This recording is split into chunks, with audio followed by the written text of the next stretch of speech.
رسول اللہ صلی اللہ علیہ وآلہ وسلم نے فرمایا، پچھلے زمانے میں بنی اسرائیل میں سے 3 آدمی کہیں راستے میں جا رہے تھے کہ اچانک بارش نے انہیں آ لیا۔ وہ تینوں پہاڑ کی ایک غار میں گھس گئے۔ جب وہ اندر چلے گئے تو غار کا منہ بند ہو گیا۔ اب تینوں آپس میں یوں کہنے لگے کہ اللہ کی قسم، ہمیں اس مصیبت سے اب تو صرف سچائی ہی نجات دلائے گی۔ بہتر یہ ہے کہ اب ہر شخص اپنے کسی ایسے عمل کو بیان کر کے دعا کرے جس کے بارے میں اسے یقین ہو کہ وہ خالص اللہ تعالیٰ کی رضا کے لیے کیا تھا۔ چنانچہ ایک نے اس طرح دعا کی، اے اللہ، تجھ کو خوب معلوم ہے کہ میں نے ایک مزدور رکھا تھا جس نے ایک فرق چاول کی مزدوری پر میرا کام کیا تھا، لیکن وہ شخص غصے میں آ کر چلا گیا اور اپنے چاول چھوڑ گیا۔ پھر میں نے اس ایک فرق چاول کو لیا اور اس کی کاشت کی۔ اس سے اتنا کچھ ہو گیا کہ میں نے پیداوار میں سے گائے بیل خرید لیے۔ اس کے بعد بہت دن بعد وہی شخص مجھ سے اپنی مزدوری مانگنے آیا۔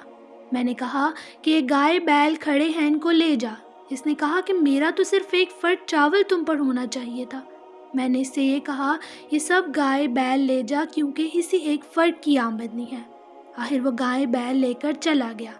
بس اے اللہ، اگر تو جانتا ہے کہ یہ ایمانداری میں نے صرف تیرے ڈر سے کی تھی تو غار کا منہ کھول دے۔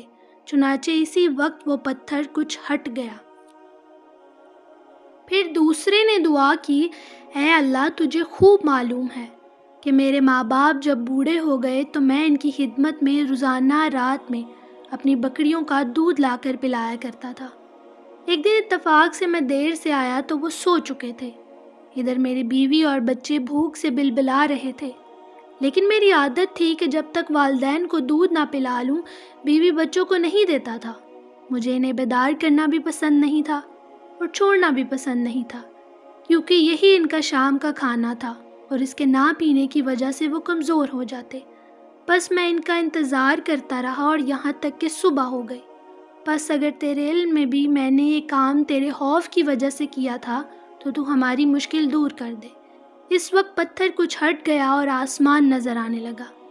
پھر تیسرے شخص نے یوں دعا کی، اے اللہ، میری ایک چچا زاد بہن تھی جو مجھے سب سے زیادہ محبوب تھی۔ میں نے ایک بار اس سے صحبت کرنی چاہی۔